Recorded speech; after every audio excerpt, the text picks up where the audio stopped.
ओम नमो ओम नमो भगवते वासुदेवाय। ओम नमो भगवते वासुदेवाय। ओम नमो भगवते वासुदेवाय। नारायणं नमस्कृत्यं नरं चैव नरोत्तमं देवीं सरस्वतीं व्यासं ततो जयमुदीरयेत्। नष्टप्रायेषु भद्रेषु नित्यं भागवत सेवया भगवति उत्तम श्लोके भक्ति भवति नैष्टिकी।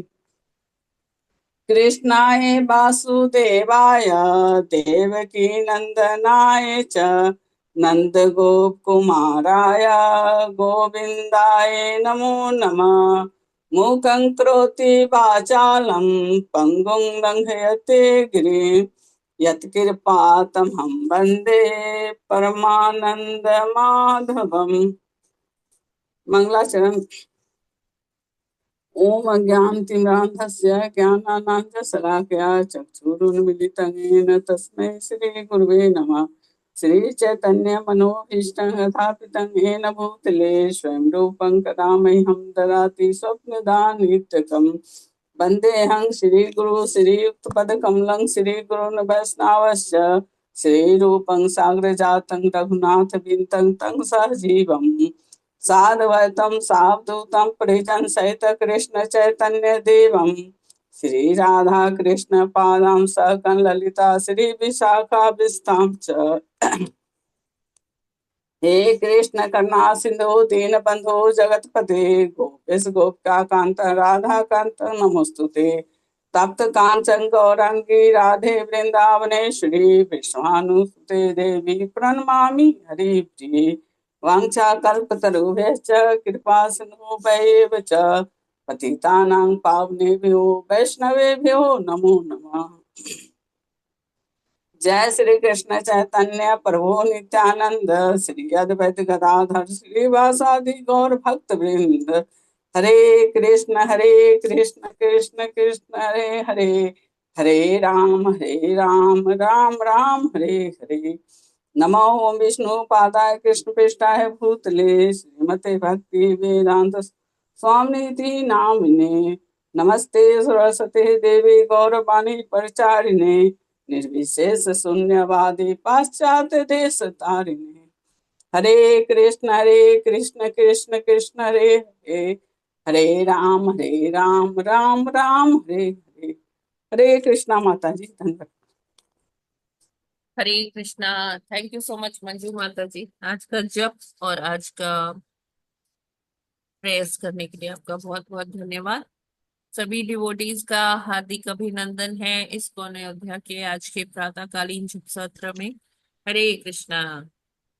हरे हरे कृष्णा। कृष्ण। धन्यवाद। प्रणाम माता जी। हरे हरि कृष्ण बोल। माता हरे जी। कृष्णा। हरे कृष्ण हरे माता कृष्णा माता जी। हरे कृष्णा माता जी। हरे कृष्णा। माता जी, आज मेरी बहन है ना गायत्री माता, उसके लड़का का आज बर्थडे है। आज आप लोग हाँ, गायत्री माता जी का आज बर्थडे है। नहीं, उसके लड़का का। अच्छा अच्छा अच्छा। ओके। तो हाँ, गायत्री माता कुणाल। जी मंजू माता जी की बहन है। अ, और उनके बेटे का आज जन्मदिन है। तो हम माता जी, उनका नाम क्या है? कुणाल। गायत्री माता जी। कुणाल। कुणाल। हाँ, गायत्री माता जी हरे कृष्णा। बोलो रे। हरे कृष्णा माता जी। हरे कृष्णा। हरे माता कृष्णा। जी, आप भी जप करते ना आज? हम्म। माता जो करने वाली थी, उसको माइग्रेन का दर्द हो गया हाँ तो हाँ, बोलते क्योंकि तुम ही उनको करो। बोलने तो दीजिए गायत्री माता जी को। बोलो बोलो। गायत्री गायत्री माता जी हरे कृष्णा। हरे कृष्णा माता जी। हाँ माता जी, अच्छा होता कि आप जब करते। आप किया कि करिए, आप डेली ज्वाइन करते हैं लेकिन जब नहीं किए आप। देखिए, उसमें करने में कोई प्रॉब्लम नहीं है, सब लोग करते हैं। ये मत सोचिए पता नहीं कैसा होगा, अच्छा होगा कि नहीं होगा। भगवान का नाम लेना है, आप लेना शुरू करिए, सब अच्छा होगा। है ना? मैं तो जी सोच माता रही जी। थी कि आज ही आप ही जब करेंगी। चलिए, एनीवेज, हम कुणाल प्रभु के लिए आज करते हैं, प्रार्थना करते हैं भगवान से उनकी भौतिक और आध्यात्मिक उन्नति के लिए। उनका आज जन्म दिवस है। तो सभी हरे कृष्ण महामंत्र का उच्चारण करते हैं कुणाल प्रभु के लिए।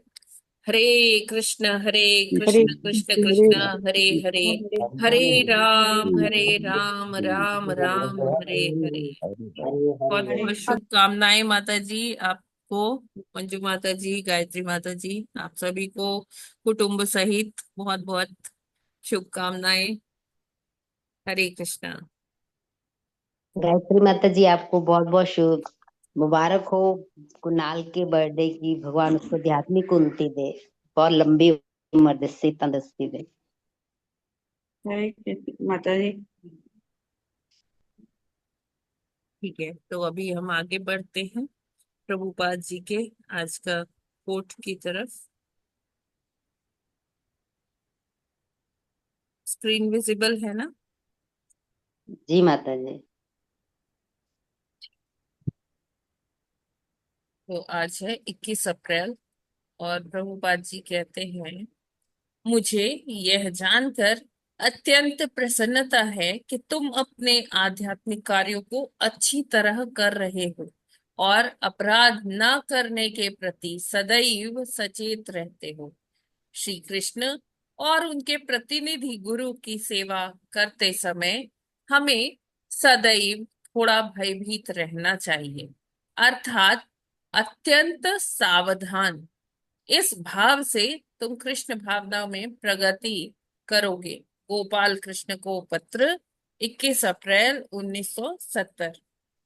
तो ये पत्र जो प्रभुपाद जी लिखे हैं, ये अपने शिष्य गोपाल कृष्ण जो हमारे गोपाल कृष्ण गोस्वामी महाराज जी हैं, उनके लिए ये पत्र लिखा था प्रभुपाद जी ने। तो तब उस टाइम पे महाराज जी क्या थे? गोपाल कृष्ण दास थे। तो प्रभुपाद जी उनको जो महाराज जी जब जो सेवाएं करते थे तो वो पत्र लिखे थे प्रभुपाद जी को कि कई बारी क्या होता है कि मुझे डर लगता है कि कहीं मुझसे कोई गलती ना हो जाए, क्योंकि कृष्ण इतने महान हैं, इतने भगवान हैं, तो उनकी सेवा करने में मुझे थोड़ा सा ये रहता है कि कहीं मैं कोई गलती ना कर दूं, है ना, कोई त्रुटि ना हो जाए मुझसे भगवान की सेवा में या आपकी सेवा में। आप मेरे गुरु हैं और आपकी सेवा मैं करना चाहता हूँ, बहुत अच्छे से करना चाहता हूँ, लेकिन कई बारी मुझे भय होता है कि कहीं मैं गलत ना कर दूं। तो प्रभुपाद जी उनको मोटिवेट करते हुए महाराज जी को लिखते हैं कि ये बहुत अच्छी बात है कि हमें भय लगना चाहिए भगवान की सेवा करने में या गुरु की सेवा करने में।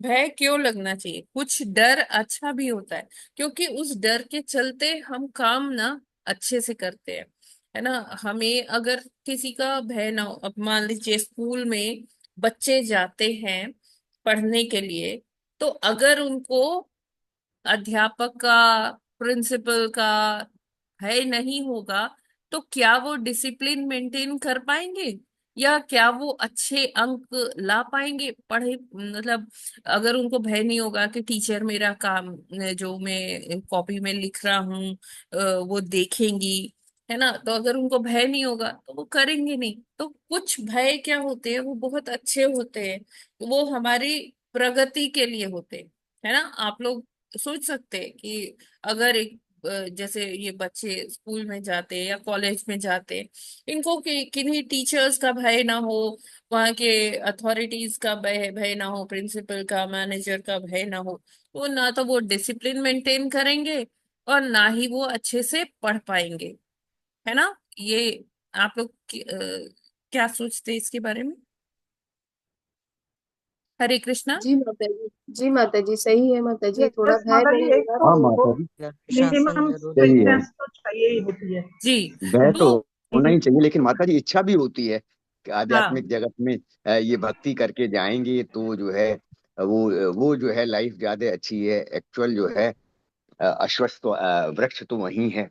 तो दोनों ही इच्छाएं होती हैं, पर भय जरूरी है। हरे कृष्ण। हाँ, तो वही है कि प्रभुपाद जी वो समझा रहे हैं उनको, महाराज जी को, कि देखिए भय नहीं होगा तो सेवा हमारी अच्छे से नहीं हो पाएगी। तो इसलिए थोड़ा सा भयभीत होना अच्छा है। और इस भाव से अगर हम ये कार्य करते चले जाएंगे, सेवा करते चले जाएंगे, तो ये ही जो भय है हमें कृष्ण भावनामृत में आगे बढ़ाएगा, हमारी प्रोग्रेस करवाएगा। तो हमें अपराध ना हो हमसे, गलतियां ना हो हमसे, इसके प्रति हमें हमेशा सचेत रहना चाहिए। हरे कृष्णा। जगत गुरु श्रील प्रभुपाद की जय। माता जी, वो जो आज जप किए पूरा मंत्र का वो नहीं जा रहा था ना, हम तो यहाँ हाँ पूरा कर रहे थे। हाँ, नहीं आप तो पूरा कर रहे होंगे, लेकिन मे बी बीच में ना नेटवर्क का प्रॉब्लम होगा। अच्छा अच्छा, ठीक है। जी जी। हरे कृष्णा माता जी, दंडवत प्रणाम, सबको दंडवत प्रणाम।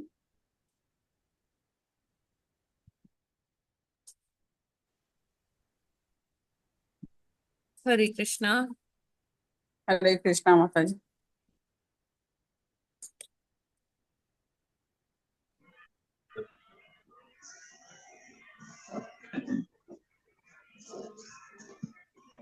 यस, पढ़िए। 11वां श्लोक। तं त्वागताहं शरणं शरण्यं स्वभृत्य संसार हरोः कुठारं जिज्ञासयाहं प्रकृतेः पुरुषस्य नमामि तद्धर्म विदां वरिष्ठम्। हरे कृष्णा। हरे हरे कृष्ण। कृष्णा।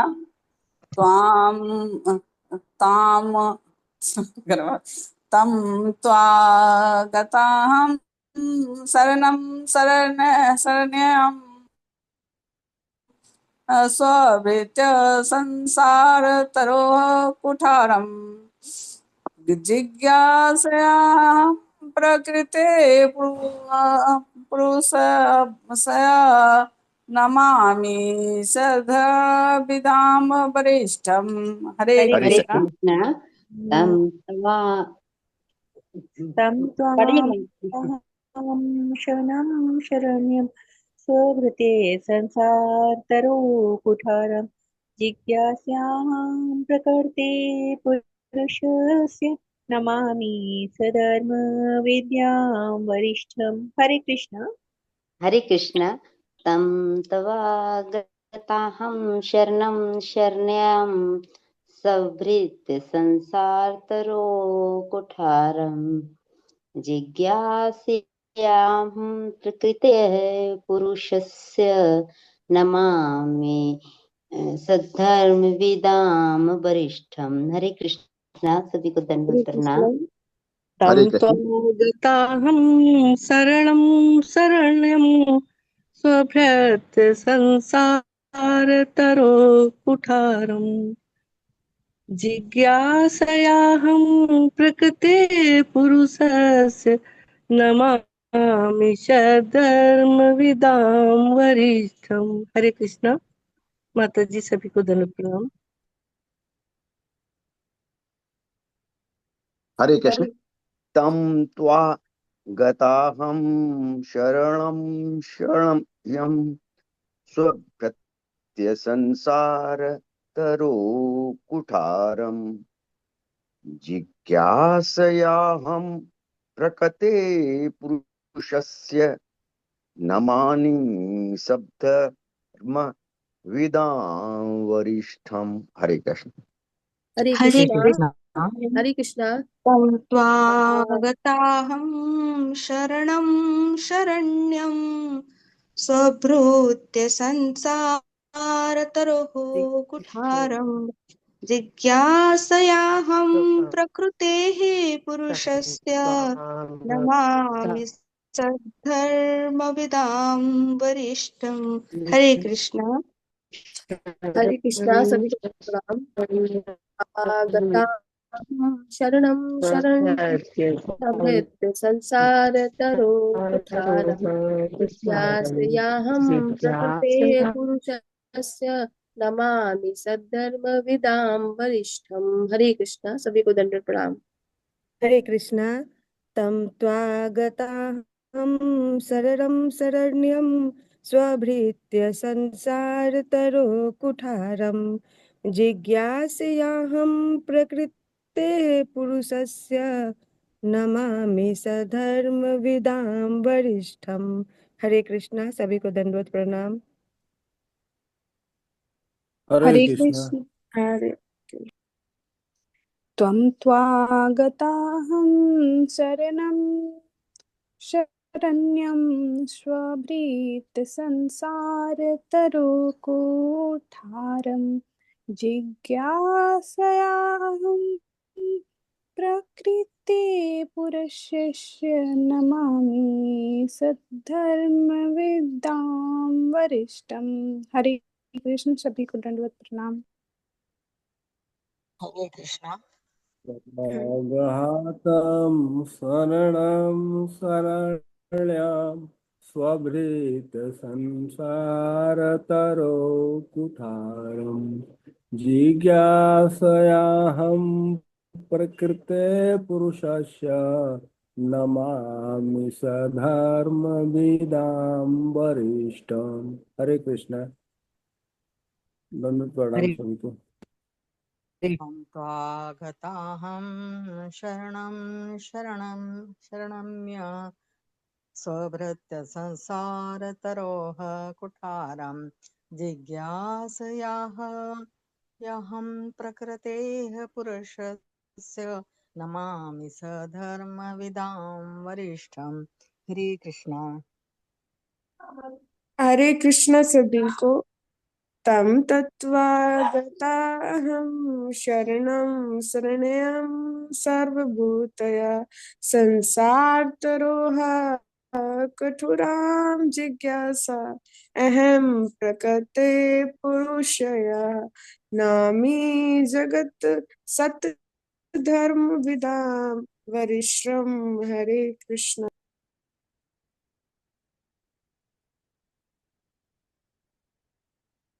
हरे कृष्णा। यस, कौन पढ़ना चाहता है माता जी? प्रभु जी। हाँ माता जी, मैं पढ़ लूं। जी पढ़िए। शब्दार्थ, अनुवाद तथा तात्पर्यशील प्रभुपाद जी द्वारा जगत गुरु श्री प्रभुपाद जी की जय हो। तम उस व्यक्ति को, त्वा आप तक, गता गया हुआ, अहम मैं, शरणम शरण, शरणयम शरण ग्रहण करने योग्य, स्वभृत्य अपने आश्रितों के लिए, संसार भौतिक संसार के, तरो वृक्ष की कठोरतम कुल्हाड़ी, जिज्ञासया जानने की इच्छा, अहम मैं, प्रकृति पदार्थ स्त्री का, पुरुषस्य आत्मा पुरुष का, नमान्यु नमस्कार करती हूँ, सतधर्म शाश्वत वृत्ति के विदाम ज्ञाताओं का वरिष्ठम महानतम को। अनुवाद। देवहूति ने आगे कहा, मैंने आपके चरण कमलों की शरण ग्रहण की है, क्योंकि आप ही एकमात्र व्यक्ति हैं जिसकी शरण ग्रहण की जा सकती है। आप ही वह कुल्हाड़ी हैं जिसमें भौतिक अस्तित्व रूपी वृक्ष काटा जा सकता है। अतः मैं आपको नमस्कार करती हूँ, क्योंकि समस्त आध्यात्मिक वादियों में आप महानतम हैं। मैं आपसे पुरुष तथा स्त्री और आत्मा तथा पदार्थ के संबंध के विषय में जानना चाहती हूँ। माता जी आगे तात्पर्य पढ़े। हाँ यस प्रभु जी। तात्पर्य। जैसा सर्वादित है, सांख्य दर्शन प्रकृति तथा पुरुष की विवेचना करता है। पूर्ण पुरुषोत्तम भगवान पुरुष हैं अथवा अन्य कोई भी, जो पूर्ण पुरुषोत्तम भगवान की भोक्ता के रूप में प्रतिरूपण करता है, वह भी पुरुष है और प्रकृति का अभिप्राय प्रकृति से है। इस भौतिक जगत में पुरुषों तथा जीवों के द्वारा भौतिक प्रकृति का उपयोग किया जाता है। इस भौतिक संसार में प्रकृति तथा पुरुष अथवा भोग्य तथा भोक्ता के संबंध में जटिलताएं संसार अथवा भौतिक बंधन कहलाती हैं। देहूती भौतिक बंधनों रूपी वृक्ष को काटना चाह रही थी और इसके लिए उसे भगवान श्री कपिल के रूप में एक कुठार प्राप्त हुआ था। श्रीमद् भगवत गीता के 15वें अध्याय में भौतिक अस्तित्व रूपी वृक्ष की व्याख्या उस अश्वत्थ वृक्ष के रूप में की गई है जिसकी जड़ें ऊर्ध्वमुखी हैं और शाखाएं अधोमुखी हैं। यहाँ यह बताया गया है कि इस संसार रूपी वृक्ष की जड़ को वृत्ति के कुठार से काटना होता है। आसक्ति क्या है? इसमें प्रकृति तथा पुरुष सन्निहित है। जीव भौतिक प्रकृति पर अधिकार जताना चाहता है और चूंकि बद्ध जीव भौतिक प्रकृति को ही अपने भोग का लक्ष्य बनाता है और स्वयं भोक्ता बनता है, अतः वह पुरुष कहलाता है। देवहूति ने भगवान श्री कपिल से प्रश्न किया क्योंकि उसे ज्ञात था कि वे इस भौतिक संसार के प्रति उसकी आसक्ति को क्षीण कर सकते हैं। पुरुषों तथा स्त्रियों के वेश में जीवात्मा भौतिक शक्ति का आनंद उठाना चाहते हैं। अतः एक प्रकार से प्रत्येक जीवात्मा पुरुष है, क्योंकि पुरुष का अर्थ है भोक्ता और प्रकृति का अर्थ है भोग्या। इस भौतिक जगत में तथाकथित पुरुष तथा तथाकथित स्त्री दोनों ही वास्तविक पुरुष का अनुसरण कर रहे हैं। आध्यात्मिक दृष्टि से पूर्ण पुरुषोत्तम भगवान ही वास्तविक भोक्ता हैं, जबकि शेष सभी प्रकृति है। जीवात्मा को प्रकृति माना गया है।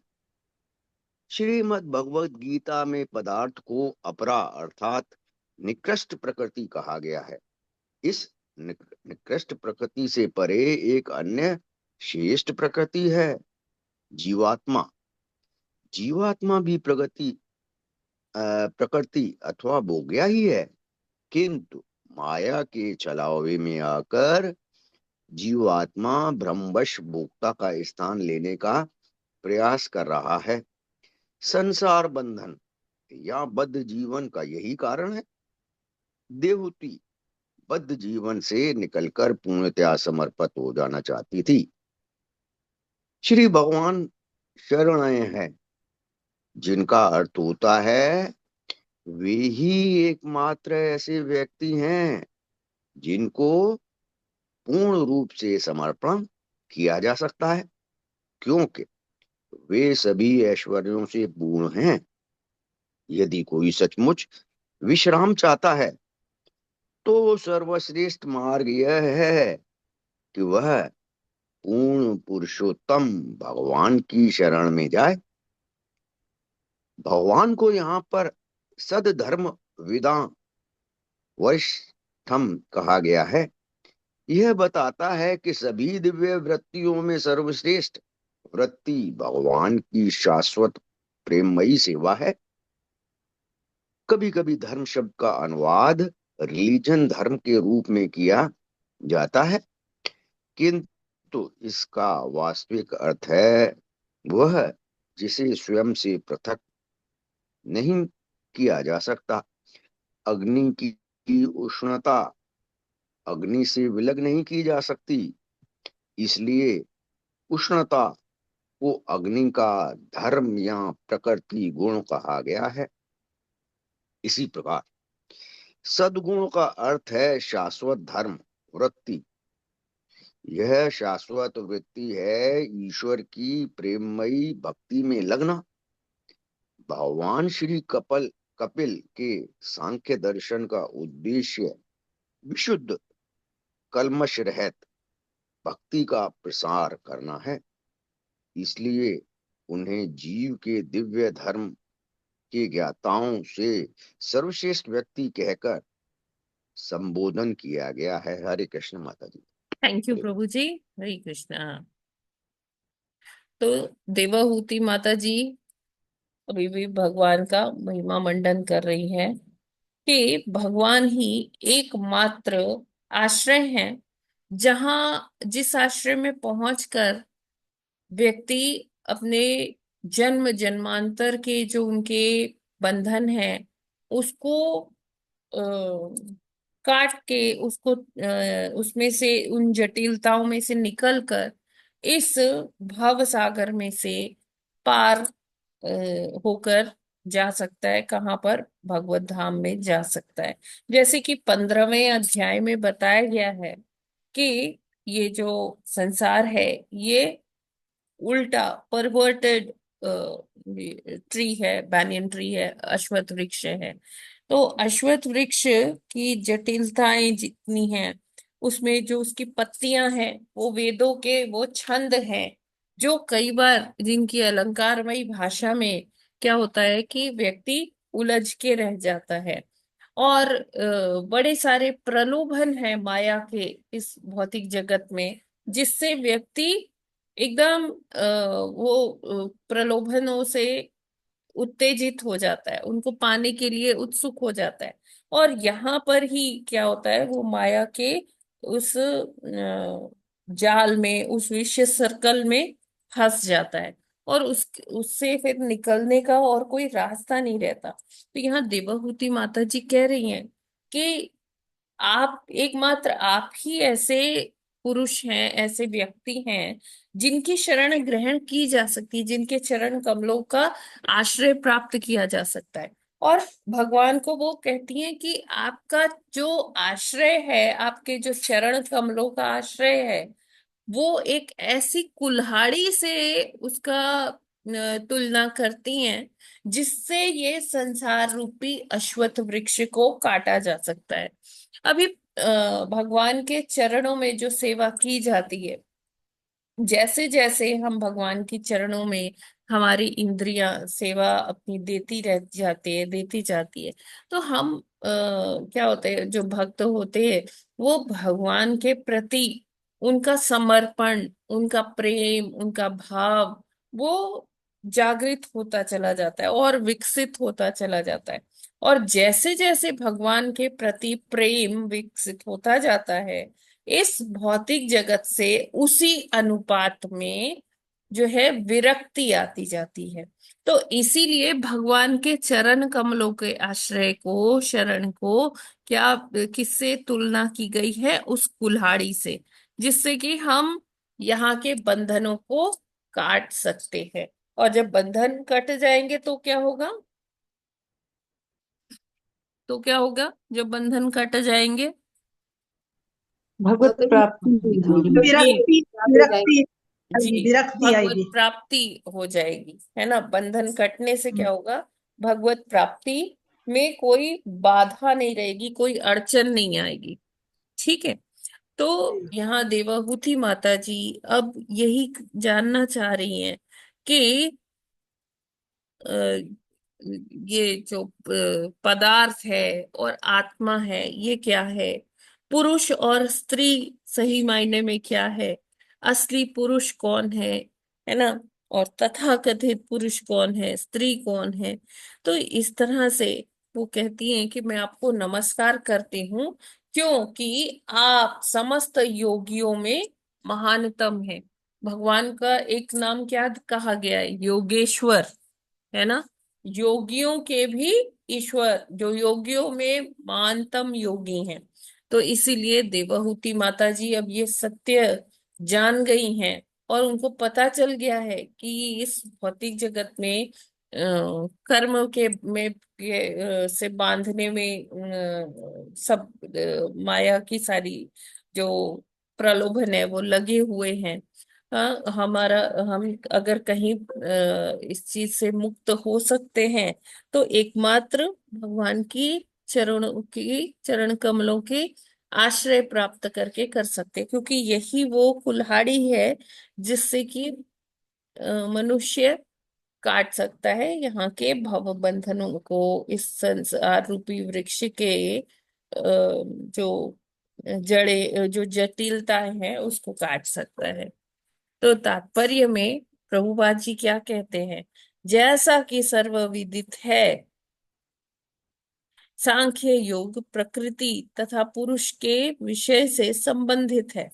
तो जो सांख्य योग है उसमें क्या है कि सारी चीजों की स्टडी है, एनालिसिस है, जो हमें दृष्टिगोचर होता है ना। प्रकृति क्या है, पुरुष क्या है, पदार्थ क्या है, ये सारी चीजें सांख्य का विषय है। और इन विषयों में जब शोध की जाती है तो ये सांख्य दर्शन का उपयोग होता है, भगवान कपिल देव ने जो बताया था। तो यहाँ पर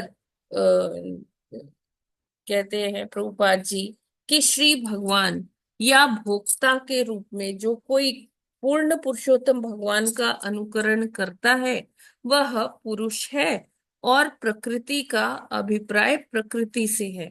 यानी कि जो भगवान ही क्या है, परम भोक्ता है। जैसे हमने 5.29 में पढ़ा है कि भोक्ता राम कौन है, भगवान है। तो श्री भगवान या भोक्ता के रूप में जो कोई पूर्ण पुरुषोत्तम भगवान का अनुकरण करता है वह पुरुष है। तो पुरुष पुरुष एकमात्र पुरुष हम जानते हैं कि भगवान है ना। और भगवान की ये विशेषता को समझने वाला भी प्रभुपाद जी कहते हैं, जो उनका अनुकरण करते हैं, जो समझते हैं कि एकमात्र भोक्ता कौन है, भगवान है, और जिस चीज को भगवान भोग रहे हैं वो प्रकृति है। तो क्या है कि प्रकृति जो भगवान ने बनाई है उसको भगवान कहते हैं कि वो दो प्रकार की है, अपरा प्रकृति है और परा प्रकृति है। अपरा प्रकृति क्या होती है कि पदार्थ, जितने भी पदार्थ रूपी वस्तु है, मतलब जो पंच महाभूत से बनी हुई है, पृथ्वी जल वायु अग्नि आकाश, वो सब क्या है, पर अपरा प्रकृति है। लेकिन प्रभुपाद जी कहते हैं कि इसमें से एक भगवान की और एक महान शक्ति है, प्रकृति है, वो क्या है, परा प्रकृति, यानी कि जीवात्माएं जो भगवान के स्वयं के अंश हैं। तो वो क्या है, वो हायर एनर्जीज हैं, वो हायर ऑर्डर में आती है। जबकि जो अपरा प्रकृति है वो इंफीरियर एनर्जी है, यानी कि वो कैसी जो शक्ति है वो क्या है, वो अ, जो है निम्न शक्ति या निकृष्ट प्रकृति के रूप में उसे देखा जाता है। क्यों? क्योंकि वो अपने आप कोई कार्य नहीं कर सकती, उसको पराशक्तियों की या जीवात्माओं की जरूरत होती है। तो इस तरह से देवाहुति माता जी जो भौतिक बंधन में फंसी हुई है, अपने को समझती हैं, और वो क्या करना चाहती है, इस संसार रूपी वृक्ष को काटना चाहती है। तो हम सबकी स्थिति भी आज यही है कि हम लोग मोह में पड़े हुए हैं। मोह क्या है? मोह वो बंधन है कि जो हमें ये समझने पर मजबूर कर देता है कि हम ये शरीर हैं। हमें ये शरीर होने में का ही भान रह जाता है। हम अपने आप की पहचान कैसे करते हैं? इस शरीर के माध्यम से, है ना। और हमें लगता है कि देखो, ये मेरा घर है, ये मेरा मोहल्ला है, इसमें मैं रहती हूँ, ये मेरा नगर है, ये मेरा शहर है, ये मेरा देश है ना। हम अपने आप को ऐसी आइडेंटिटीज से पहचानते हैं, है ना। कोई कहेगा मैं भारतीय हूँ, कोई कहेगा कि मैं जापानी हूँ, कोई कहेगा मैं अफ्रीकी हूँ, मैं रशियन हूँ, मैं अमेरिकन हूँ, मैं फ्रेंच हूँ। इस तरह से अपनी पहचान बताते हैं लोग, है ना। वही आधार कार्ड में जो पता लिखा होता है उसको अपना पता समझते हैं कि ये मेरा पता है, और उसी को वो स्थायित्व उसी को देते हैं। वहां लिखा होता है, जैसे कोई भी हम फॉर्म फिल करते हैं ना, तो एक करंट एड्रेस लिखा होता है और एक क्या लिखा होता है, परमानेंट एड्रेस। लेकिन जो वो परमानेंट एड्रेस होता है, क्या वो हमारा एड्रेस है?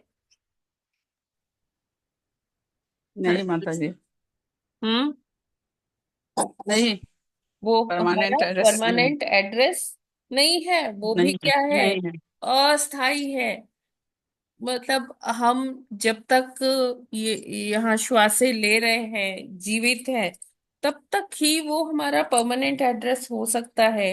लेकिन उसके बाद कौन भारतीय, कौन जापानी, कौन अफ्रीकी, है ना, सब क्या है, सब वो जीवात्माएं अपने भगवान से मिलने के लिए वो तैयार रहती है। हाँ, लेकिन जो है कि हम क्योंकि बंधनों में फंसे हुए हैं, अश्वत्थ वृक्ष रूपी इस संसार के, तो इसलिए फिर हमें बार बार क्या करना पड़ता है, बार बार जन्म लेना पड़ता है उन बंधनों को नल करने के लिए, उनको खत्म करने के लिए।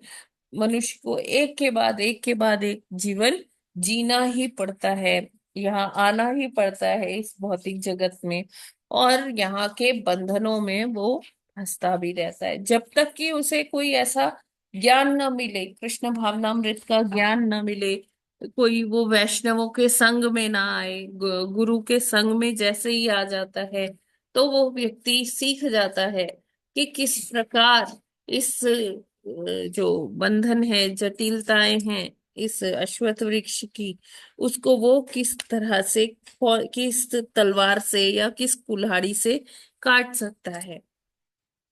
तो इसमें बताया गया है कि जो अश्वत्थ वृक्ष है ना, इसमें जो जड़ें हैं, इसकी जो जड़ें हैं वो ऊपर की ओर हैं, और कुछ जड़ें जो है वो नीचे की ओर भी है, अधोमुखी भी है, ऊर्ध्वमुखी भी है, अधोमुखी भी है।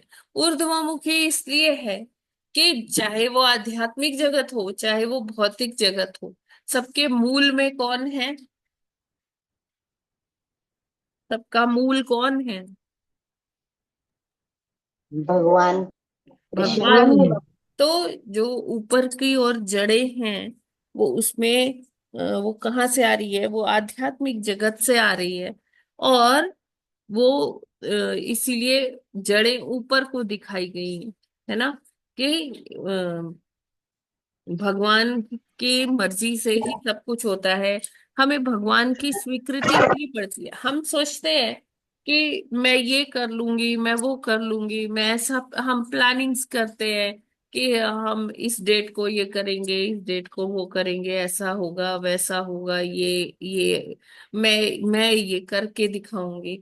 तो जब हम ये समझ लेते हैं कि सब करने वाले हम ही हैं, तो ये क्या है, ये भी एक प्रकार का मोह है कि जो मैंने कमाया है उसी की वजह से मेरा कुटुंब चल रहा है, सब स्वस्थ हैं, खा पी रहे हैं। तो ये भी क्या है, एक मोह है। और इस मोह को कैसे छुड़ाया जा सकता है ना, कि वो कैसे हम इससे पार पा सकते हैं? एकमात्र भगवान की शरण में जाकर, भगवान का नाम लेकर, हरे कृष्ण कृष्ण कृष्ण हरे हरे, हरे राम राम राम हरे हरे।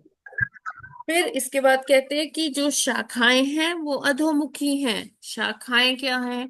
शाखाएं नीचे की ओर बढ़ रही है। जो मेन तना है वो कौन है? ब्रह्मा जी हैं। ब्रह्मा जी से और शाखाएं आ रही हैं, उप शाखाएं आ रही हैं। तो उसमें वो क्या है, 84 लाख योनियां हैं। तो शाखाएं क्या रिप्रेजेंट करती है? 84 लाख योनियां। 84 लाख जो हम इस भौतिक जगत में एक के बाद एक जन्म लेते हैं और अलग अलग योनियों में जाते हैं। तो ब्रह्मा जी से ही वो सारी योनियां उद्भूत हैं। सारे प्रकार के जीव जंतु पौधे, है ना, जितना भी प्रकृति है वो इस 84 लाख योनियों में बटी हुई है। और वो अधोमुखी शाखाएं, अधोमुखी मतलब जो नीचे की ओर जा रही है, अधोमुख। तो उसको हम कैसे काट सकते हैं? विरक्ति की तलवार से विरक्ति। काट सकते हैं। हम्म।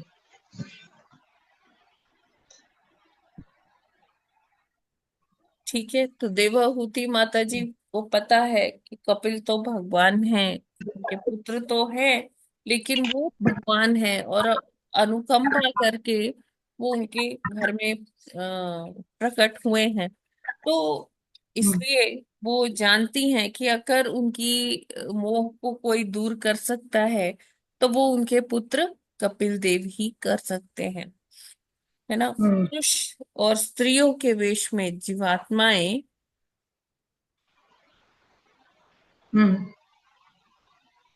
जीवात्माएं भौतिक शक्ति का आनंद उठाना चाहती हैं। अतः एक प्रकार से प्रत्येक जीवात्मा पुरुष है, क्योंकि पुरुष का अर्थ है भोक्ता और प्रकृति का अर्थ है भोग्या। यानी कि एक होता है जो भोग करता है, और एक होता है जो भोग बनता है ना। यानी कि हम क्या है, भोग्या है, भगवान हमारा भोग करते हैं, है ना। देखते रहते हैं भगवान अपनी संकल्प शक्ति से कि क्या हो रहा है, कौन व्यक्ति किस तरह का आचरण कर रहा है। तो उससे पता चलता है कि वो उसका स्वभाव कैसा है, वो कितना मोह में है या नहीं है। तो जो जीवात्माएं है ना, जीवात्माएं प्रकृति मानी जाती हैं। भगवत गीता में पदार्थ को अपरा अर्थात निकृष्ट प्रकृति कहा गया है। क्यों निकृष्ट प्रकृति क्यों कहा गया है? हरि बोल। क्योंकि वे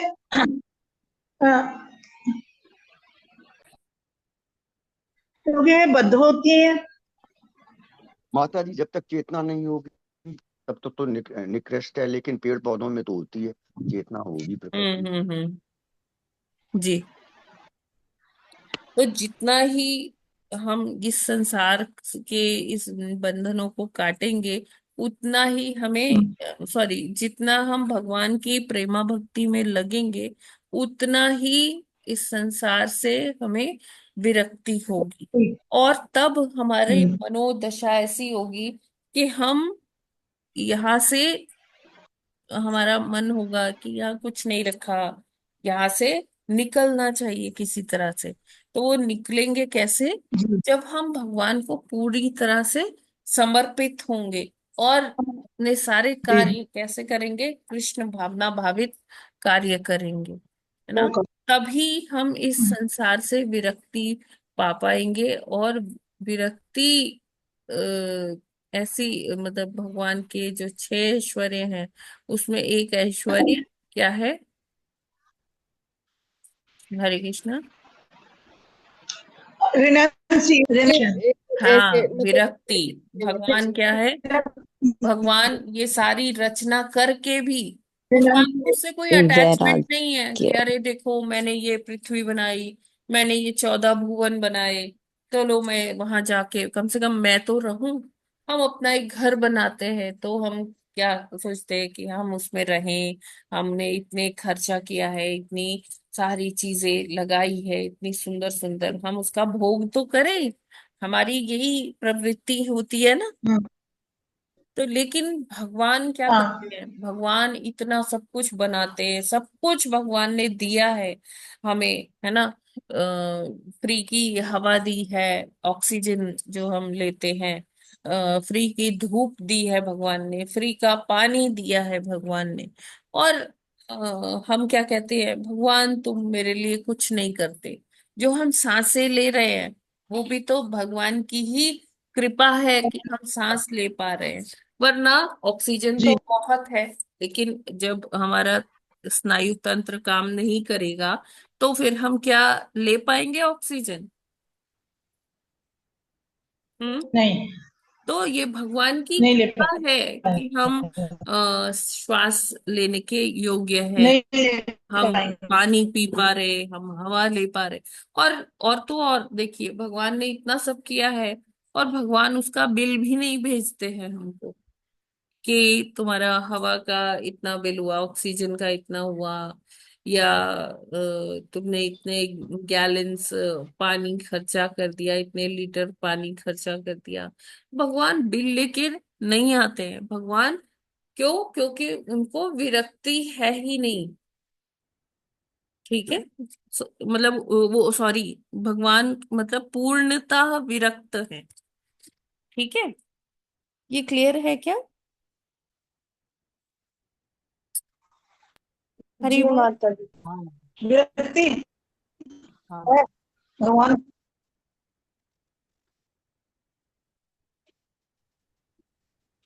तो जीवात्माएं भी प्रकृति या भोग्या है।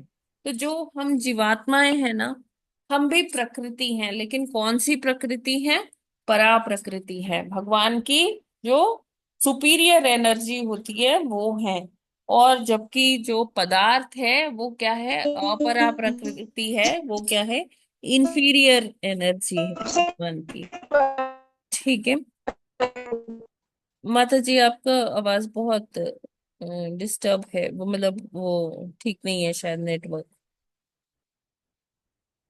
भगवान शरण्य है, जिसका अर्थ यह होता है कि वे ही एकमात्र व्यक्ति हैं जिनको पूर्ण रूप से समर्पण किया जा सकता है, क्योंकि वे ऐश्वर्यों से पूर्ण हैं। यानी कि भगवान 6 ऐश्वर्यों जी के माता जी। स्वामी हैं। जैसे हमारे पास तो जो यहाँ अगर जी कोई माता ऐश्वर्य, एक तो उतना है नहीं, लेकिन अगर फिर भी कोई ऐश्वर्य है तो वो संपूर्णता में नहीं है। किसी के पास एक ऐश्वर्य है, किसी के पास दो है, किसी ऐसा कोई नहीं है जो परफेक्ट है, जो जिसके पास सारे पूर्ण ऐश्वर्य है। 6 के 6 ऐश्वर्य और पूर्णता में क्वालिटी वाइज भी बहुत अच्छा है। लेकिन यहाँ पर जो भौतिक जगत में हम जो जीवात्माएं हैं, हम हमारे पास कुछ होगा, कुछ कहीं ना कहीं कोई कमी होगी, लेकिन भगवान के पास कोई भी कमी नहीं है। तो इसलिए अभी देवहूति माता जी जानती हैं कि उनके पुत्र जो कपिल देव जी हैं वो कौन है? भगवान है। तो वो उनसे अभी क्या जानना चाह रही हैं? 1 मिनट। इस भौतिक जगत से मुक्ति को पाए, भौतिक चीजों से मुक्ति को पाए।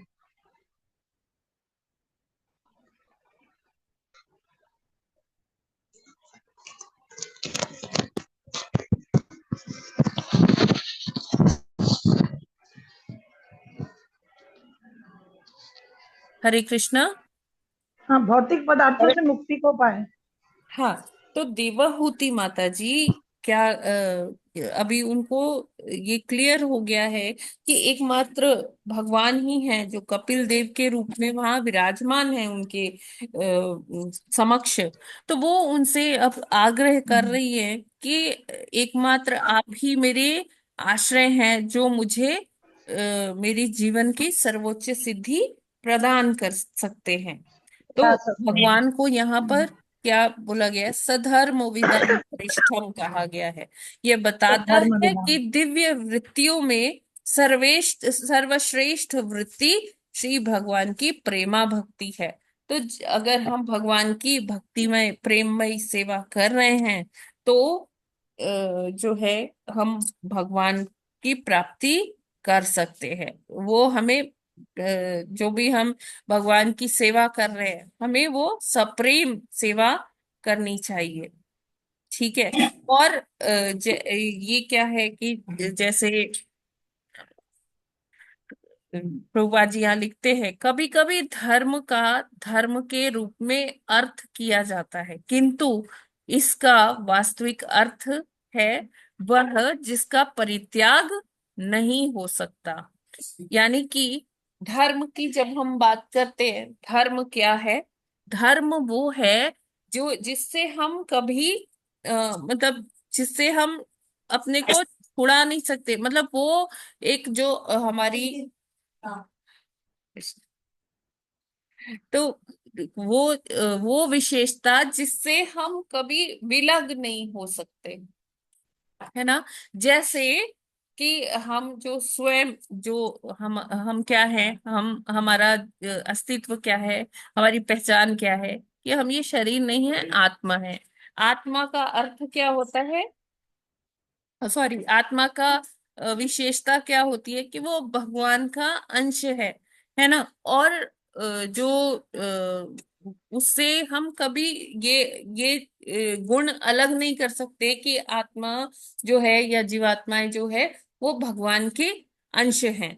तो जैसे हम पानी जब बोलते हैं तो पानी का अर्थ क्या है, पानी का अर्थ है लिक्विडिटी, उसकी उसकी जो तरलता पानी का स्वभाव है। या आप जी कह लीजिए अग्नि, अग्नि में जो उष्णता होती है, जो अग्नि में ताप होता है, वो उसको आप अग्नि से अलग नहीं कर सकते। तो ये सारे क्या है, गुण हैं। चीनी है, चीनी से मिठास को आप अलग नहीं कर सकते। चीनी बोलेंगे तो उसमें कभी नमकीन स्वाद की कल्पना नहीं की जा सकती है। तो ये उसका धर्म है। इसी तरह से आत्मा का क्या धर्म है कि अपने भगवान की भक्ति में लगे रहना। क्योंकि हम क्या हैं, हम जीवात्माएं क्या हैं, भगवान के नित्य सेवक हैं। तो हम हमारे हमारी ये आइडेंटिटी हमसे अलग हो ही नहीं सकती। ये ही, इसी को धर्म कहते हैं, है ना। धर्म वो है जिससे जिसका कभी परित्याग ना हो सके, है ना। कोई कहता है जी देखिए उन्होंने ना अपना धर्म बदल लिया, धर्म चेंज कर लिया। लेकिन अगर चेंज हो गया तो वो तो धर्म है ही नहीं। धर्म वो है जो हमारे साथ सनातन चल रहा है, शुरू से, आदि से लेके अंत तक। तो हमारा धर्म क्या है, अपने भगवान के हम नित्य सेवक हैं। और ये जो जान लेता है वो मोह से परे हो जाता है। और यही देवहूति माता जी क्या करना चाहती है, ईश्वर की प्रेम भक्ति में लगना चाहती हैं और सांख्य दर्शन को समझना चाहती हैं। पदार्थ और आत्मा में क्या अंतर है वो जानना चाहती हैं। प्रकृति क्या है, पुरुष क्या है, स्त्री क्या है, वो ये सब के बारे में डिटेल में भगवान से समझना चाहती हैं। और ये प्रभुपाद जी हमारे क्या कहते हैं, कपिल देव के सांख्य दर्शन का उद्देश्य विशुद्ध कल्मश रहित भक्ति का प्रसार है। फलतः उन्हें जीव के दिव्य धर्म के ज्ञाताओं में सर्वश्रेष्ठ व्यक्ति कहकर संबोधित किया गया है। तो इसीलिए कपिल देव को कैसे संबोधित किया गया है कि जीव का जो जैव धर्म है, जीवों का जो धर्म है, उनके उसके ज्ञाता कौन है, वो भगवान है। और कपिल देव जी वो बताने के लिए देवाहूति माता जी को अब आगे वो अपना वक्तव्य शुरू करेंगे। ठीक है, ये क्लियर है क्या सभी को, इसमें कोई प्रश्न है क्या? हरे नहीं कृष्णा माता जी, माता। बहुत अच्छा। हाँ माता जी, प्रश्न तो 2-3 है इसमें, बड़ा अच्छा है। जी। एकमात्र माता भक्ति जी। का आश्रय भगवान है, कृष्ण है, कपिल है, भगवान विष्णु है। क्या उन्हीं की शरण में जाने से सब तरह से जो है ज्ञान और धर्म का एहसास होता है और इस संसार से पार होकर आध्यात्मिक जगत में जाया जाता है। तो माता जी, ऐसे जो महान भगवान हैं उनके बारे में पूर्व में कहा गया था कि भगवान ही स्वयं यज्ञ हैं, वो ही भोक्ता हैं, इस संसार में अन्य सब स्त्री हैं। परंतु यहाँ आया है, वो शब्द भी थोड़ा सा कंफ्यूजिंग है कि भगवान की भोक्ता के रूप में जो प्रतिरूपण करता है वह भी पुरुष है, परंतु वास्तव में पुरुष वो कैसे हुआ, क्योंकि भोक्ता तो भगवान ही है। तो चाहे वो भगवान को जानता है या भक्ति करता है, तो वो शास्त्रों के अनुसार तो वो चाहे वो स्त्री हो चाहे पुरुष हो, वो स्त्री ही कहलाएगा। तो यहाँ थोड़ा सा ये डिफरेंट हो गया। और धर्म वाकई में क्या है, वास्तव में क्या है, क्योंकि भगवान के ही हम अंश हैं, इसलिए धर्म ही ये है कि जैसे पानी को की तरलता नहीं की जा सकती, अग्नि की ऊष्मा नहीं, तो धर्म हमारा भक्ति है, क्योंकि हम तो भगवान के अंश ही हैं। जो अंश है तो सेवा तो करनी ही है। तो माता जी, एक तो ये प्रकृति और पुरुष का डिफरेंस इसमें थोड़ा सा डिफरेंट हो गया है। और दूसरा भोक्ता कैसे मनुष्य या स्त्री पुरुष बन बैठा है, ये थोड़ा कंफ्यूजन है। और माता जी ये जो शब्द आता है मोह, तो मोह शब्द ये जो है कहीं तो कंफ्यूजन के लिए आता है और कहीं शायद जो है इसके लिए भी आता है कि जो लोगों का लगाव है फैमिली के लिए, परिवार के लिए या इस संसार के लिए। तो इस मोह शब्द का क्या एक्चुअल फर्क है? ये अलग अलग जगह यूज होता है। ये तीन मेरे नहीं, क्वेश्चन देखिए, हैं। मोह और शब्द जो है वो इल्यूजन है। जो हमें कंफ्यूजन इसीलिए होता है कि हम अटैच्ड है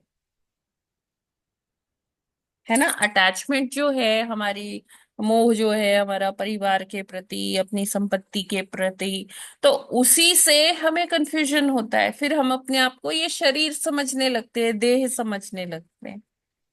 हाँ माता जी, हो गया क्लियर। ये कंफ्यूजन है, इसका मतलब हाँ मोह हाँ। का मतलब प्यार या अट्रैक्शन नहीं है ना, नहीं नहीं। जैसा कि सिंपल लैंग्वेज में होता है। ठीक है माता जी, ये हो गया।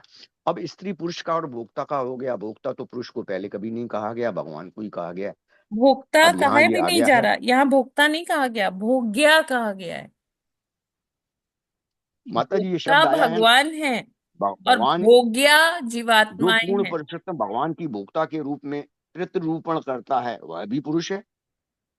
आप पुरुष कह ये रहे क्या हैं या भोक्ता कह रहे हैं? आप पहले ये क्लियर पुरुष? कीजिए। माता जी भगवान को जो पुरुष बताया गया है तो वो भोक्ता के रूप में ही तो बताया गया है, यज्ञ पुरुष के रूप में तो बताया गया है। तो वो सब मिलते जुलते भगवान के लिए तो ये तीनों शब्द मिलते जुलते हो गए ना, तो वो यज्ञ नहीं पुरुष नहीं, हैं मिलते जुलते सभी नहीं यज्ञों हो के। गए प्रभु जी। देखिए, भगवान को पुरुष इस संदर्भ में कहा गया है कि वो प्रकृति को गर्भस्थ करते हैं। अच्छा, पुरुष कहा गया है इस वजह से। हाँ, क्योंकि वो प्रकृति को गर्भस्थ करते हैं। और सारी 84 लाख योनियां तभी एक साथ उत्पन्न होती है प्रकृति में जब सृष्टि होती है। तो इसलिए भगवान को परम पुरुष कहा गया है। ठीक है। और प्रकृति को माता कहा गया है। ठीक है। और यहाँ पर जो पुरुष इसलिए आ रहा है, इस संदर्भ में आ रहा है कि जो कोई ये सब ज्ञान जानता है कि भगवान ही एकमात्र भोक्ता है, वो भी पुरुष है। क्यों? क्योंकि पुरुष, वो पुरुष इसलिए मतलब इसको ऐसे कहा जा रहा है कि यहाँ मतलब जो सब कुछ जानता है। देखिए, ज्ञाता कौन है? भगवान है। लेकिन जब हम 13th चैप्टर पढ़ते हैं तो उसमें लिखा है कि आत्मा भी ज्ञाता है, आत्मा भी जानती है। हाँ, लेकिन आत्मा के जानने में और भगवान के जानने में बहुत डिफरेंस है। ठीक है। तो दोनों ही ज्ञात है। ये जो शरीर है, शरीर को कहा गया है क्षेत्र। तो क्षेत्र के ज्ञाता भगवान भी हैं और जीवात्मा भी है। तो लेकिन जीवात्मा जो है अपने केवल करंट जो शरीर है उसको ही जानती है ना। और केवल अपने शरीर को जानती है, दूसरे के शरीर को नहीं जानती है। लेकिन भगवान सबके शरीरों को जानते हैं। भगवान सबके जो हमने पुराने समय में जो कितने जो जन्म लिए हैं, वो सारे शरीरों को भी भगवान जानते हैं। आगे जितने हम और जन्म लेने वाले हैं या आगे के हमारा क्या होने वाला है, तो वो सब भी भगवान जानते हैं। तो भगवान तो पूर्ण ज्ञाता है, लेकिन हम भी आंशिक ज्ञाता तो हैं, है ना। जो जीवात्माएं हैं वो आंशिक रूप से भी ज्ञाता है। तो इस संदर्भ में लिखा गया है कि जो भगवान के बारे में जानता है वो भी पुरुष है। ठीक है प्रभु जी। हरे कृष्णा। माता जी ठीक है, थोड़ा सा बीच में नहीं भी सुन पाया मैं, कोई कॉल थी बीच में कट करनी पड़ी थी। अच्छा अच्छा तो अच्छा। लेकिन समझ लिया मैंने, हाँ लेकिन समझ लिया लगभग। ठीक है प्रभु जी, आप इसको एक बार फिर पढ़िएगा, रिकॉर्डिंग भी सुनिएगा, है ना। अगर नहीं क्लियर होता तो हम इसे फिर से डिस्कस कर लेंगे। ये स्वर्ण कांति माता जी, आपका कुछ प्रश्न था?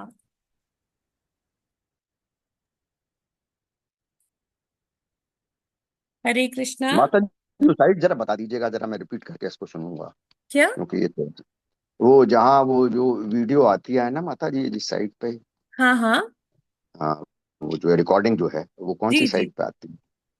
वो सरयू सत्संग है प्रभु जी। मैं अच्छा माता जी, हाँ लिंक एक बार आपने शेयर, बताया था, मैं ढूंढूंगा। हाँ हरे लिंक कृष्ण। शेयर कर देती हूँ मैं। हरे कृष्ण माता जी, दंडवत प्रणाम माता जी। हाँ जी माता जी, दंडवत माता प्रणाम। जी जैसे मैं आपसे ये पूछ रही थी कि जैसे पर्सनली मतलब हम लोग भौतिक बंधन से छूटने की ही कोशिश में लगे हुए हैं, लेकिन भौतिक बंधन से छूटने की कोशिश में जब प्रेयर्स भी करते हैं तो भगवान जी से कुछ ना कुछ तो भौतिक मांग ही लेते हैं कि ये वाली सिचुएशन सही हो जाए, भगवान जी तो मन खुश रहे, मन शांत रहे। तो उससे तो पूरी तरह फ्री नहीं हो पाते माता जी। हम्म। तो उसका मतलब बहुत एफर्ट्स करके भी मतलब हम सोचेंगे कुछ भी नहीं बोले, भगवान जी से खाली भक्ति मांगे, खाली भक्ति मांगते मांगते फिर कुछ कुछ हो जाता है कि भगवान जी ये वाली चीज नॉर्मल हो जाए, टाइम हम्म। मिलने लगे, मतलब कि हम्म। हम एकांत में बैठ के भक्ति कर सके। तो कुछ भी कोई ना कोई सिचुएशन पे हम स्टक हो जाते हैं और वो मन में सोच रहे होते हैं। तो अल्टीमेटली उससे तो मतलब कैसे मुक्ति होगी माता जी? अभी तो उससे मुक्ति होने का तो कोई स्कोप ही नहीं लग रहा। बस भगवान का नाम लेते रहिए माता जी, सतत रूप से। हर रोज 16 माला करते रहिए, प्रभुपाद जी जैसे बोले हैं, सब हो जाएगा माता जी। उसके बारे में माता जी करिए। में कुछ नहीं कंसंट्रेशन आती है ना, कुछ माला में तो बिल्कुल कंसंट्रेशन ही नहीं आती, वहां भी खो जाते हैं ना माला करने में भी। भगवान जी ये हो जाए, माला करते हुए भी मन में विचार आ रहे होते हैं ना माता जी। कोई बात नहीं है, आने दीजिए। आप उस वही कह रही हूँ, आप वो चिंता नहीं करिए।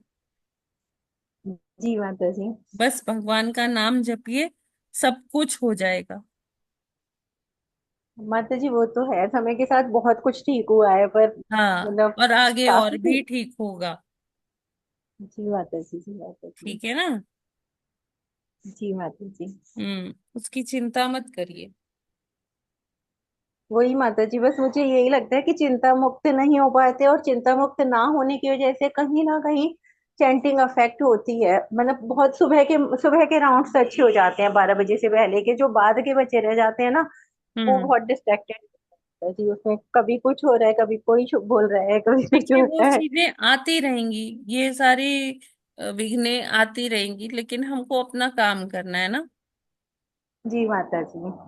है ना? उससे हम वो अपना छुड़ा नहीं सकते माता जी। हाँ जी माता जी।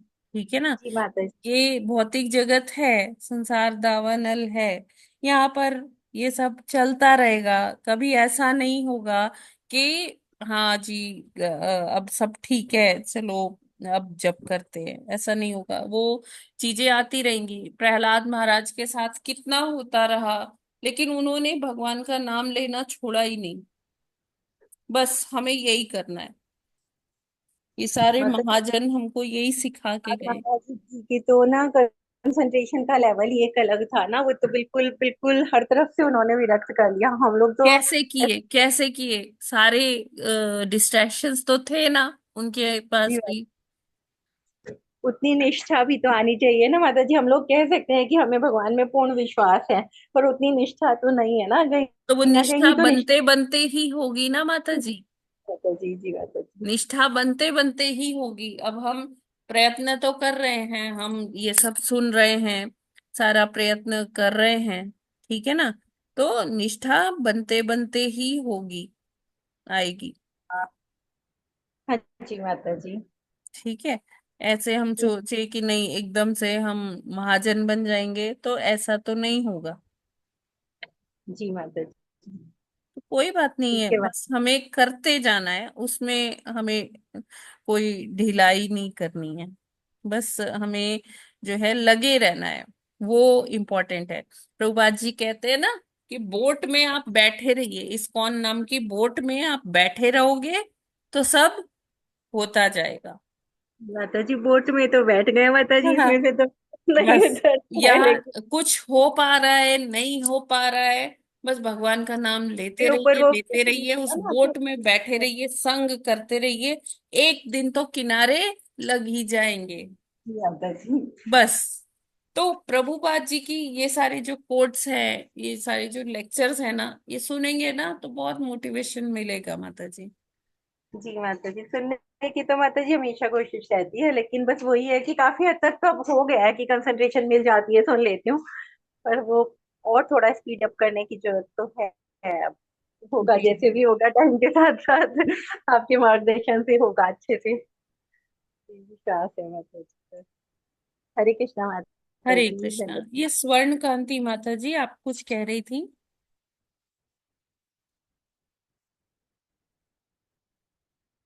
हरे कृष्णा माता जी, लग रहा है माता जी चले गई क्या? हम्म। ओके। यस, और किसी का प्रश्न है क्या?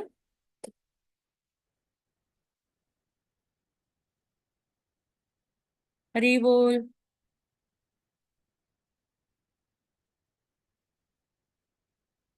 आवाज आ रही है ओके मेरी?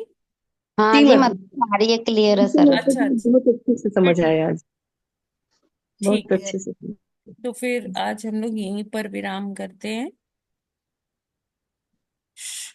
ग्रंथराज श्रीमद् भागवतम की जय। जगत गुरु श्रील प्रभुपाद की जय।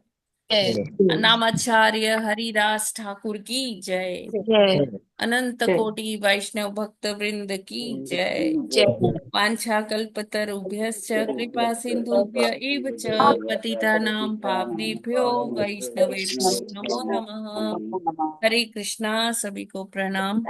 हरे माता कृष्ण जी में मुझसे जो भी त्रुटि हुई हो उसके लिए आप सभी से हरे कृष्ण मैं क्षमा माता प्रार्थी हूँ। हरे कृष्ण माता जी, हरे पंचानन कृष्ण माता जी, धन्यवाद। हरे कृष्णा।